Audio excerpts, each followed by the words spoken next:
20% of people who experience a traumatic experience in their lifetime develop PTSD, mostly more common in women than it is in men. Today, I'll be sharing information with you that will just show you how PTSD affects different people that a lot of people don't really understand or haven't been shown or informed of yet. Relating to family and friends becomes difficult for a lot of people. You lose interest in things that you once had to do every day that you absolutely loved, as well as it affects your mental and emotional health. First, let's discuss how detached you become.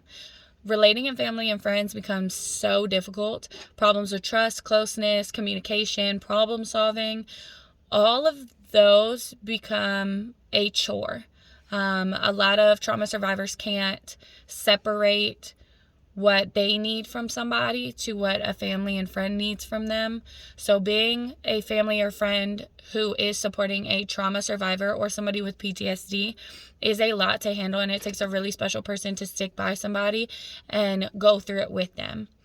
Can you imagine not being able to pick up your phone and call your best friend, your loved one, your mom, any time that you wanted to do so, just because you wanted to chit chat or tell them about your day or just vent to them for a minute? You can't do that anymore after you get PTSD. A lot of people suffer with the anxiety of having to pick up the phone and call somebody or to start a conversation. They don't feel attached to the conversation anymore. They don't want to talk about anything. They don't want to share their lives. They don't really find happiness in anything anymore. Now that we have talked about how it can affect your relationships, we're going to discuss how you lose interest in the things that you loved as well.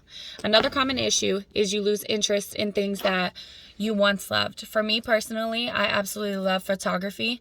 It's not just my hobby, it's my job as well. So for me, I don't know how that would affect me if I couldn't do that on a day-to-day. If I just felt like that was too much for me, I couldn't pursue my dreams anymore, I couldn't do what I wanted to do. My business thrives on not only it being my hobby, but being able to work every day. I have to be able to provide for my kids. I have to be able to pay my bills. So for somebody who has PTSD and can't love the things that they once loved anymore or do everyday tasks, just something simple as getting out of bed, brushing your teeth, and heading to work every day, can you imagine how that may feel? Like what your bills would look like, the suffering that you have just because you have that anxiety of not being able to get to your day-to-day activities and be able to handle your business on your own. Finally, your mental and emotional health will also be disrupted. Your mental health can be damaged. Anxiety and depression are two major symptoms that come with PTSD that a lot of people don't know about. It can either cause your anxiety and depression to raise higher than what it was before, or it as well can make you develop anxiety and depression and you won't quite know what's going on. A lot of people who also experience PTSD go through these things called triggers. When they have a triggered moment that brings back a flashback for them or a smell that makes them relive that trauma, they can become very angry and volatile. They can become sad. They can't express those feelings to anybody. So all they know is that they're angry and they don't know what's causing that for them. So PTSD is not just a simple disorder like many people assume it is. It does happen and affect a lot more in your life.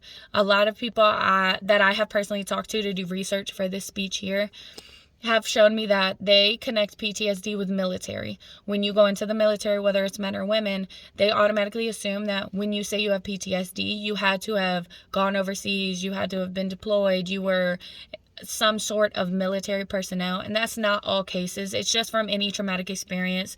And a lot of people don't even know that that's what they're going through until they talk to somebody about how they're really feeling and all of the signs and symptoms that they have going on. Relating to family and friends becomes difficult. You lose the ability to do everything that you once loved, and it affects all aspects of your mental and emotional health. So remember, loving someone who is a PTSD survivor is no easy task, but it is worth the person you're fighting for. Thanks. Have a great day, guys.